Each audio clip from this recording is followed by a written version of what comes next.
വേനൽ കനത്തതോടെ ഹൈറേഞ്ച് മേഖലയിൽ കാട്ടാനകൾ കൂട്ടത്തോടെ ജനവാസ മേഖലയിൽ തമ്പടിക്കുകയാണ്. രാത്രി പകൽ വ്യത്യാസമില്ലാതെയാണ് കാട്ടാനകൾ കൂട്ടത്തോടെ ജനവാസ മേഖലയിലേക്ക് എത്തുന്നത്. ആനയിറങ്ങൽ ജലാശയത്തിലേക്ക് ദേശീയപാതയിലൂടെ പോകുന്ന കാട്ടാനകൾ വലിയ വെല്ലുവിളിയാണ് ഉയർത്തുന്നത്.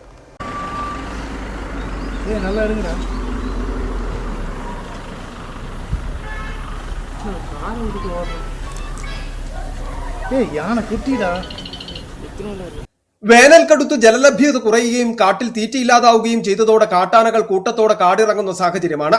8ഉം 10ഉം ആനകളടങ്ങുന്ന കൂട്ടം ഇപ്പോൾ ജനവാസ മേഖലകളിലും കൃഷിയിടത്തിലും രാത്രി പകൽ വ്യത്യാസമില്ലാതെ തമ്പടിക്കുന്ന സാഹചര്യം.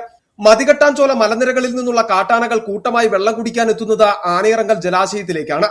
ഇവ കൂട്ടത്തോടെ കടന്നുവരുന്നത് ദേശീയപാതയിലൂടെ. കുട്ടികളുമായിട്ടെത്തുന്ന കാട്ടാനകൾ വാഹനങ്ങൾ കണ്ടാൽ കുട്ടിയാനയ്ക്ക് ചുറ്റുമായി കൂട്ടം കൂടി നിന്ന് ദേശീയപാതയിൽ തന്നെ തമ്പടിക്കും. കഴിഞ്ഞ ദിവസം കൊച്ചി ധനുഷ്കോടി ദേശീയപാതയിൽ ശാന്തൻപാറ തോണ്ടിമലയിൽ 9 കാട്ടാനകളാണ് ഒന്നിച്ചെത്തിയത്.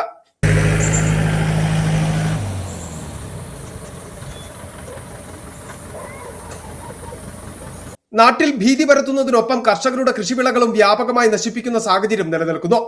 മറ്റു മേഖലകളിൽ തീറ്റയില്ലാത്തതിനാൽ തണലും തണുപ്പും നിറഞ്ഞു നിൽക്കുന്ന ഏലത്തോട്ടങ്ങളിൽ തമ്പടിക്കുന്ന കാട്ടാനക്കൂട്ടങ്ങൾ വലിയ നാശനഷ്ടമാണ് വരുത്തുന്നത്.